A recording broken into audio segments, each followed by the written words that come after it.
क्या पाकिस्तान से कोई बात नहीं होगी, और अगर बात होगी तो सिर्फ पीओके पर ही बात होगी, जो कि भारत का हिस्सा है, जिस पर पाकिस्तान ने अवैध तरीके से कब्जा किया था। इसलिए हमने ऑपरेशन सिंदूर के समय ही यह साफ कर दिया है कि भारत अब आतंकियों और उनका पोषण करने वाली सरकारों को अलग अलग करके नहीं देखेगा। भारत स्टार्टअप इकोसिस्टम खड़ा कर रहा है तो पाकिस्तान टेरर इकोसिस्टम खड़ा कर रहा है।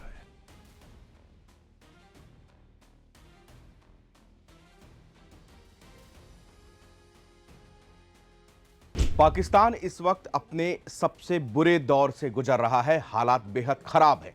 पीओके में हजारों की तादाद में प्रदर्शनकारी मुजफ्फराबाद मार्च के लिए अड़ चुके हैं। पाकिस्तानी सरकार और सेना के हाथ पैर फूल रहे हैं और कारगिल विजय दिवस की 27वीं वर्षगांठ पर रक्षा मंत्री राजनाथ सिंह ने पाकिस्तान को जलील कर दिया है। राजनाथ सिंह ने कहा है कि भारत इनोवेशन के रास्ते खोज रहा है तो पाकिस्तान घुसपैठ के रास्ते खोज रहा है। भारत शिप डिजाइन कर रहा है तो पाकिस्तान टेरर डिजाइन में लगा हुआ है। भारत स्टार्टअप इकोसिस्टम खड़ा कर रहा है तो पाकिस्तान टेरर इकोसिस्टम खड़ा कर रहा है। भारत सेमीकंडक्टर बना रहा है तो पाकिस्तान आत्मघाती बॉम्बर तैयार कर रहा है। राजनाथ सिंह ने साफ तौर पर कहा कि भारत की मंशा पूरी तरह से स्पष्ट है। पाकिस्तान से कोई बातचीत नहीं होगी। अगर बातचीत होगी भी तो वो सिर्फ पाकिस्तान के कब्जे वाले कश्मीर यानी कि पाकिस्तान ऑक्युपाइड कश्मीर पीओके पर होगी, जो कि भारत का अभिन्न हिस्सा है और जिस पर पाकिस्तान ने अवैध कब्जा कर लिया है। पाकिस्तान को इस बयान पर तगड़ी मिर्ची लगी है। शरीफ सरकार ने रक्षा मंत्री राजनाथ सिंह के पीओके पर दिए बयान पर आपत्ति जताई है। पाकिस्तान के विदेश मंत्रालय ने कहा कि हम भारतीय रक्षा मंत्री राजनाथ सिंह के बयानों की कड़ी निंदा करते हैं और इसे भारत की आक्रामक और गलत बयानबाजी करार देते हैं। राजनाथ सिंह ने पीओके पर दिए बयान पर पाकिस्तान में खलबली है, जिसमें उन्होंने पीओके पर इस्लामाबाद को आईना दिखाया है। पाकिस्तान के विदेश मंत्रालय के अलावा रक्षा मंत्री ने भी इस मुद्दे पर टिप्पणी कर दी है। क्या पाकिस्तान से कोई बात नहीं होगी, और अगर बात होगी तो सिर्फ पीओके पर ही बात होगी, जो कि भारत का हिस्सा है, जिस पर पाकिस्तान ने अवैध तरीके से कब्जा किया था।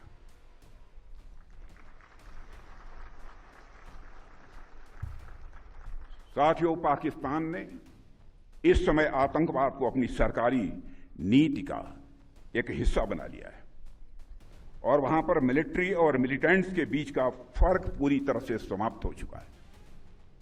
वहां की सेना आतंकवादी संगठनों को संरक्षण ही नहीं देती है, उनके साथ मिलकर काम भी करती है। इसलिए हमने ऑपरेशन सिंदूर के समय ही यह साफ कर दिया है कि भारत अब आतंकियों और उनका पोषण करने वाली सरकारों को अलग अलग करके नहीं देखेगा। साथियों, कारगिल युद्ध को बीते हुए लगभग 27 साल गुजर गए और इन वर्षों में आज भारत और पाकिस्तान के रास्ते साफ साफ अलग दिख रहे हैं। आज भारत इनोवेशन के रास्ते खोज रहा है तो पाकिस्तान इन्फिल्ट्रेशन के नए रास्ते खोज रहा है। भारत शिप डिजाइन कर रहा है तो पाकिस्तान टेरर डिजाइन में लगा हुआ है। भारत स्टार्टअप इकोसिस्टम खड़ा कर रहा है तो पाकिस्तान टेरर इकोसिस्टम खड़ा कर रहा है। भारत से भी कंडक्टर्स बना रहा है तो पाकिस्तान सुसाइड बॉम्बर्स तैयार कर रहा है। भारत स्पेस मिशंस के लिए जाना जा रहा है तो पाकिस्तान प्रॉक्सी मिशंस चला रहा है। भारत अंतरिक्ष में सैटेलाइट्स भेज रहा है तो पाकिस्तान आज भी आतंकवादियों को सीमाओं के पार भेजने में लगा हुआ है। भारत दुनिया को सॉफ्टवेयर दे रहा है तो पाकिस्तान दुनिया को स्लीपर सेल्स दे रहा है। भारत डाटा सेंटर्स बना रहा है तो पाकिस्तान रेडिकल सेंटर्स बना रहा है। भारत यूपीआई से दुनिया को जोड़ रहा है तो पाकिस्तान हवाला से आतंकवाद को जोड़ रहा है। यानी हमारे रास्ते अलग अलग हैं। ऐसे में अगर पाकिस्तान अपने घटिया मंसूबे लेकर हमारी समृद्धि, हमारी प्रॉस्पेरिटी के रास्ते में रोड़ा लेकर आता है तो उसे करारा जवाब देने के लिए हमारी बहादुर सेनाएं बराबर तैयार बैठी हैं। पाकिस्तान के विदेश मंत्रालय के प्रवक्ता ताहिर अंद्राबी ने कहा है कि पाकिस्तान सरकार जम्मू कश्मीर विवाद के संदर्भ में भारतीय रक्षा मंत्री की उकसावे वाली और गैर जिम्मेदार टिप्पणियों की हम कड़े शब्दों में निंदा करते हैं। उनका बयान जम्मू कश्मीर विवाद से जुड़े तथ्यों को तोड़ मरोड़ कर पेश करता है। यह क्षेत्रीय शांति और सुरक्षा को खतरे में डालता है। ऐसे में अंतर्राष्ट्रीय समुदाय को इस पर ध्यान देते हुए भारत पर प्रेशर बनाना चाहिए। पाकिस्तान के रक्षा मंत्री ख्वाजा मोहम्मद आसिफ ने भी राजनाथ सिंह के बयान पर प्रतिक्रिया दी है। उन्होंने कहा है कि राजनाथ सिंह का यह बयान किसी भी पहलू से ठीक नहीं है। इस तरह के दबाव वाले बयानों के जरिए अंतर्राष्ट्रीय स्तर पर मान्यता प्राप्त कानूनी स्थितियों को तोड़ने और मरोड़ने की कोशिश हम कामयाब नहीं होने देंगे। आसिफ कहते हैं कि राजनाथ सिंह के बयानों से क्षेत्रीय शांति या सार्थक बातचीत में कोई मदद नहीं मिलती। पाकिस्तान का रुख यह है कि जम्मू कश्मीर अंतर्राष्ट्रीय स्तर पर मान्यता प्राप्त एक विवादित क्षेत्र है। इसका हल संयुक्त राष्ट्र सुरक्षा परिषद में संबंधित प्रस्तावों और कश्मीरी लोगों की इच्छाओं के मुताबिक होना चाहिए। रक्षा मंत्री राजनाथ सिंह ने रविवार को एक बयान में पाकिस्तान को संकेत दिया था कि उसकी तरफ जो कश्मीर पर है उस पर उसका कब्जा पूरी तरह से गैर कानूनी है। उन्होंने अपने भाषण में कहा कि जहां तक कश्मीर की विवाद या इस मुद्दे पर बातचीत का सवाल है तो हम साफ करना चाहते हैं कि वार्ता केवल पाकिस्तान के कब्जे वाले कश्मीर पर होगी। राजनाथ सिंह ने अपने भाषण में यह भी कहा कि भारत सरकार ने सशस्त्र बलों को खतरे का निर्णायक जवाब देने की पूरी छूट दी है और भरोसा जताया है कि कोई भी दुश्मन भारत की ओर बुरी नजर डालने की हिम्मत नहीं कर सकता। राजनाथ सिंह के इस कमेंट को पाकिस्तान ने अपने लिए खतरे की तरह देखा और इसके विरोध में बयान जारी कर दिया है। रक्षा मंत्री राजनाथ सिंह शनिवार को द्रास पहुंचे थे। यहां पर उन्होंने कारगिल वार मेमोरियल में आयोजित शौर्य संध्या कार्यक्रम में हिस्सा लिया। यह कार्यक्रम कारगिल विजय दिवस के उपलक्ष्य में आयोजित 2 दिवसीय समारोह का हिस्सा है। सैनिकों को संबोधित करते हुए राजनाथ सिंह ने कहा कि आज भी चुनौतियां कम नहीं हुई, घुसपैठियों की नीयत नहीं बदली, वो अब भी प्रॉक्सी वार और घुसपैठ जैसे हथकंडे अपनाते हैं। मुझे पूरा विश्वास है कि भारतीय सेना ऐसी हर चुनौती का सामना करने के लिए पूरी तरह से तैयार है। पाकिस्तान के कब्जे वाले कश्मीर में एक बार फिर बड़े विरोध प्रदर्शन हो रहे हैं।